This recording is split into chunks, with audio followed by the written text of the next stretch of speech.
안녕하세요. 모두텍스의 송군표 세무사입니다. 오늘은 법인세의 기본적인 개념과 법인세와 소득세의 세금 차이에 대해서 좀 살펴보도록 하겠습니다. 현재 창업을 하시려고 하는데 법인이 유리할지 개인이 유리할지 고민을 하시거나, 그리고 개인 사업자를 운영하시다가 매출액이 어느 정도 되시니까 법인으로 전환을 고려하시는 대표님들, 그리고 현재 법인을 운영을 하시는데 법인세 기본 개념을 잘 모르셔서 고민이신 분들, 이번 영상을 좀 참고를 하시면 도움이 될 것 같습니다. 법인세 같은 경우에는 소득세와 다르게 절세할 수 있는 경우의 수가 굉장히 많습니다. 그래서 대표님들도 어느 정도 법인세에 대한 구조를 좀 어느 정도 이해를 하시고 법인에 대한 이점을 잘 살릴 수가 있습니다. 그래서 예를 들면 회사 이익금이 어느 정도 생겼는데 이거를 뭐 배당으로 처리를 할지, 상여금으로 처리를 할지, 그리고 뭐 퇴직금으로 처리를 할지, 이러한 세법적인 의사결정을 매 년마다 세무사와 소통을 하면서 또 조정을 해 나가셔야 됩니다. 그렇기 때문에 이 법인세에 대한 이해가 어느 정도 대표님들은 좀 하고 계셔야 될 것 같습니다. 일단 법인세의 구조를 좀 살펴보기 전에 법인에 대한 법률상의 의미를 좀 살펴보도록 하겠습니다. 법인 같은 경우에는 권리와 의무를 귀속시키는 법률상의 인격입니다.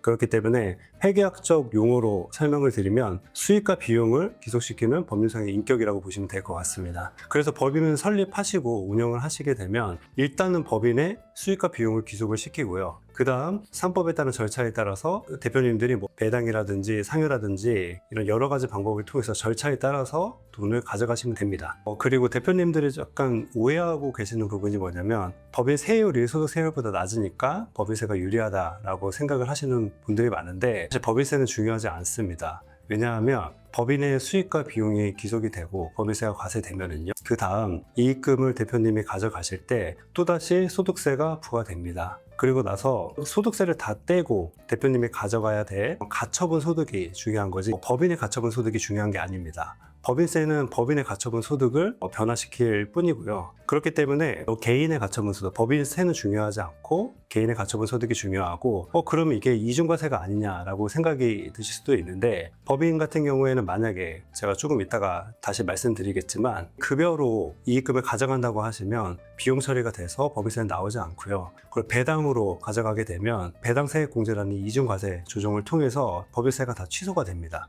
그렇기 때문에 개인이 유리한가 법인이 유리한가 이런 걸 판단함에 있어서 법인세는 생각보다 중요한 개념이 아니고, 개인의 가처분 소득, 대표님이 실제로 얼마를 가져갈 수 있는가, 그게 가장 핵심입니다. 그럼 이제 법인세의 기본 구조에 대해서 좀 설명을 드리겠습니다. 제가 법인과 개인과 이런 세금 차이에 대해서 좀 말씀을 드릴 건데, 원래 실제로는 이렇게 간단한 산식이 아닌데 제가 좀 단순화해서 상황을 정리를 해봤습니다. 그래도 법인세를 이해하기에 충분하거든요. 실제로 이런 구조로 과세가 되고 있고요. 그래서 제가 한번 설명을 드리겠습니다. 일단 법인, 개인 두 가지가 있고요. 매출액, 비용, 순이익은 다 동일합니다. 법인을 한번 봐보시면 법인은 순이익에 대해서 과세표준 2억까지는 9%로 과세가 됩니다. 그래서 법인세가 900만 원이 과세가 되고요. 세후 이익은 9,100만 원이 됩니다. 이때 이게 주의하셔야 될 점이, 이 세후 이익은 법인의 가처분 소득입니다. 실제로 대표님들이 이 금액을 가져가실 때 소득세, 예를 들면 근로소득세 또는 배당으로 가져가시게 되면 배당소득세, 퇴직이면 퇴직소득세, 이런 식으로 과세가 되는 거거든요. 그래서 실제로 법인세는 의사결정을 하시는데 크게 중요한 사항이 아닙니다. 그리고 한번 봐보시면 개인 같은 경우에는 이 순이익에 대해서 6%에서 45%까지 소득세가 부과되고요. 세후이익 8,050만 원이 되어 있는데, 이게 바로 개인의 가처분 소득입니다. 대표님들이 이런 개인의 가처분 소득을 가지고 자유롭게 개인적 자금으로 사용을 하실 수 있는 겁니다. 그래서 여기서 깨닫는 점이 뭐냐면, 개인 같은 경우에는 단기에 세금이 확정이 되고요. 법인 같은 경우에는 이 법인의 가처분 소득을 인출을 하실 때 근로소득이라든지 배당소득, 퇴직소득으로 과세가 돼서 이 귀속시기 같은 경우에 개인은 확정되는 반면에 단기에 법인은 좀 조절이 가능하다는 겁니다. 그리고 개인 같은 경우에는 사업소득으로 확정이 되는 반면에 법인 같은 경우에는 이런 세후이익을 어떻게 인출하느냐에 따라서 배당이 될 수도 있고요. 급여가 될 수도 있고 퇴직소득이 될 수 있고, 여러 가지로 소득이 구분이 가능하다는 겁니다. 그리고 이제 상황 1을 한번 봐볼게요. 이 법인의 이익에 대해서 급여나 상여로 처리를 해보는 겁니다. 급여나 상여로 처리를 하게 되면 이게 법인의 비용이 되거든요. 그래서 법인세가 나오지 않습니다. 한번 케이스를 봐보면 매출액이 3억이고요. 비용이 기존에 2억에서 1억이 추가된 3억. 순이익은 0원입니다. 법인세는 없게 되고요. 법인세나 소득세 같은 경우에는 이익으로 과세되는 거기 때문에 이익이 없다면 법인세는 없습니다. 그래서 그 대신에 개인인, 대표자가 가져가는 1억에 대해서 근로소득세가 과세가 되거든요. 이게 1,320만 원 정도 됩니다. 그래서 개인의 가처분 소득은 8,680만 원이 됩니다. 그래서 제가 말씀을 안 드렸지만 실제로 연말정산을 실시하게 되면 근로소득에 대해서 근로자만 받을 수 있는 부분들이 굉장히 많습니다. 예를 들면 근로소득 공제, 근로소득 세액 공제, 그리고 보험료, 의료비 이런 근로자만 받을 수 있는 것들이 굉장히 많기 때문에 실제로 가처분 소득은 훨씬 늘어나게 될 겁니다. 그래서 이것만 봐도 기본자료 가보시면은 개인의 사업소득으로 과세된 가처분 소득보다 훨씬 많다는 걸 좀 알 수가 있습니다. 그리고 두 번째 상황을 좀 봐보시면 순이익 1억에 대해서 법인의 순이익 1억에 대해서 상여 8천만 원 그리고 배당 2천만 원을 결의를 한 겁니다. 그래서 비용 같은 경우에는 기존에 2억에서 상여 8천만 원 돼서 2억 8천만 원이 됐고 순이익은 2천만 원이 됩니다. 이때 9% 하면 법인세가 180만 원이 되겠죠. 그래서 근로소득 상여 8천만 원에 대한 근로소득세가 860만 원이 나올 것 같고, 그리고 배당소득세는 배당 2천만 원에 대해서 14% 분리과세합니다. 여기서 제가 설명드리고 싶은 게 배당 같은 경우에는 2천만 원까지는 분리과세 14% 세율로 분리과세 되고요. 2천만 원 초과분은 종합과세 됩니다. 그래서 2천만 원. 이 분리과세라는 게 뭐냐면 원래 우리 종합소득세 과세 체계에서 여러 가지 소득을 합쳐서 높은 누진세율을 적용을 받게 되는데 분리과세는 종합되는 소득이 합치지 않고 따로 떼어내서 14% 또는 단일 세율로 따로 과세를 한다는 겁니다. 그래서 높은 누진세율이 적용되지 않습니다. 그래서 굉장히 유리한 제도고, 배당 같은 경우에는 2천만 원까지 14% 분리과세 됩니다. 그래서 280만 원 해서 이때 대표님이 가져갈 수 있는 가처분 소득은 8,860만 원으로 앞서 보신 사업소득에 대한 가처분 소득보다 훨씬 많다는 것을 알 수가 있습니다.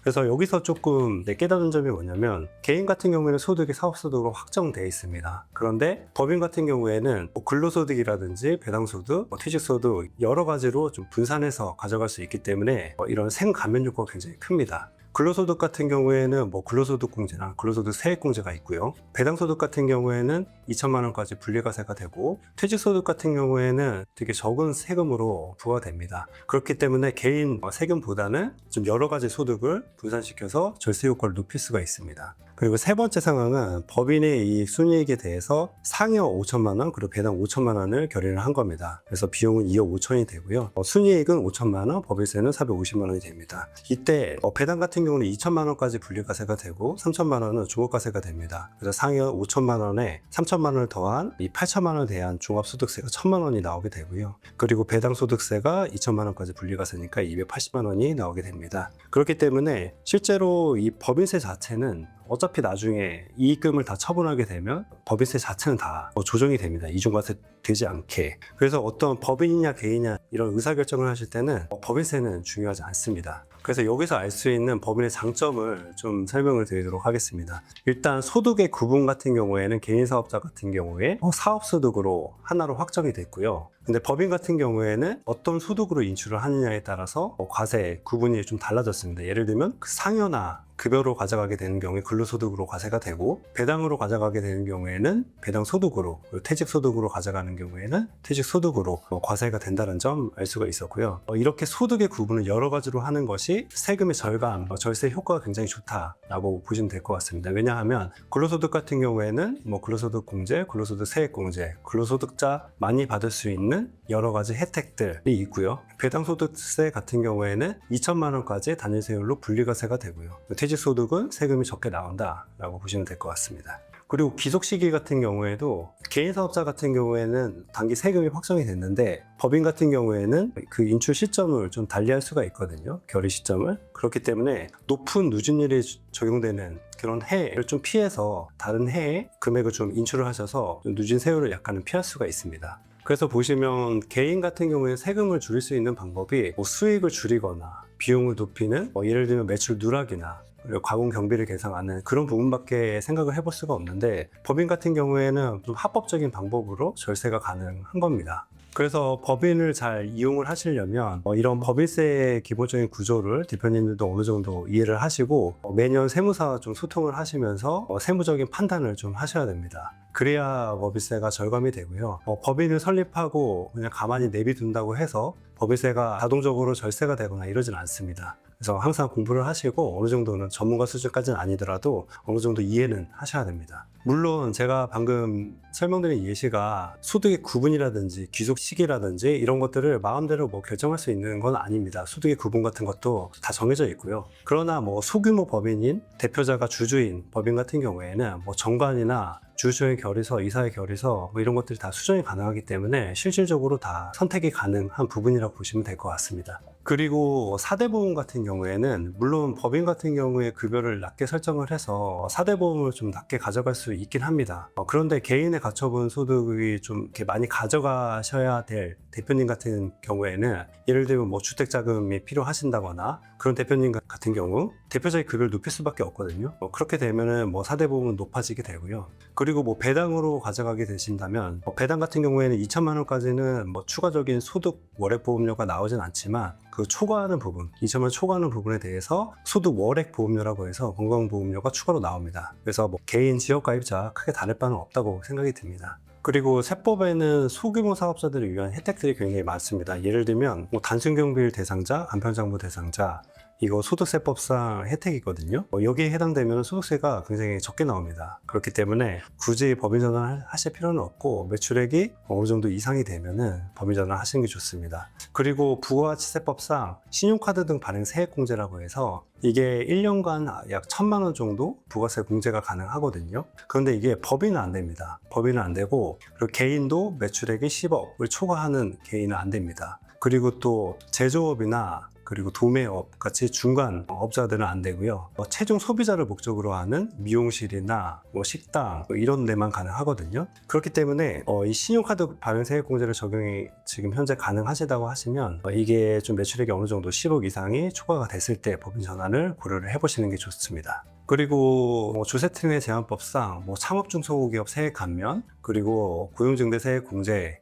라는 거액의 세액 감면이나 공제를 받고 계신 분들이라고 하면은 개인으로 어느 정도 유지를 하시는 게 좋습니다. 감면 기간이 끝나고 나서 법인을 전환을 하시는 게 좋고요. 왜냐하면 개인이 좀 유리합니다. 물론 법인도 이런 세액 공제나 감면을 받을 수가 있는데 좀 생각을 해보면 법인의 이익금에서 법인세가 부과가 되고 그리고 나서 법인세가 감면이 됩니다. 근데 그 이익금을 또 가져가실 때 대표님들이 가져가실 때 또 다시 소득세가 과세가 되는데 소득세는 이때 감면 대상이 아닙니다. 결국에는 법인의 가처분 소득만을 증가시키는 거지 개인의 가처분 소득을 증가시키는 것이 아닙니다. 그렇기 때문에 소득세 감면 효과가 훨씬 더 큽니다. 그리고 마지막으로 법인세 구조를 잘 이해를 못 하시거나 그리고 어떤 절차가 귀찮다라고 하시는 대표님들은 사실 소득세가 나올 수도 있습니다. 법인의 제가 방금 말씀드렸다시피 법인의 어떤 구조를 잘 이해를 하셔야 세무상 소통이 가능하고 어떤 세부적인 의사결정이 매년 가능하기 때문에 구조를 잘 이해를 하셔야 되고요. 그리고 절차를 지키지 못하면 세법상 제재가 좀 있습니다. 예를 들면 가지급금이라든지 이런 제재가 있기 때문에 이런 상법적인 절차를 잘 지키지 못하면 개인 소득세가 낮습니다. 그리고 이 세금을 조금 더 내더라도 편한 것은 좀 소득세가 훨씬 더 편하거든요, 개인이. 그렇기 때문에 좀 더 내더라도 좀 편하게 갈래 하시는 대표님들은 법인 전환하지 마시고 개인으로 유지하시는 것도 하나의 방법입니다. 이상으로 법인세 기본 개념 그리고 법인세와 소득세의 차이에 대해서 살펴보았습니다. 저희 모드텍스에서는 법인 무료 설립을 좀 도와드리고 있고 그리고 사업자 법인을 설립하시게 되면 세무적인 세팅이라든지 그리고 상담이라든지 이런 부분 다 도와드리고 있으니까 모드텍스의 카카오톡 채널로 편하게 상담 주시면 되겠습니다. 감사합니다.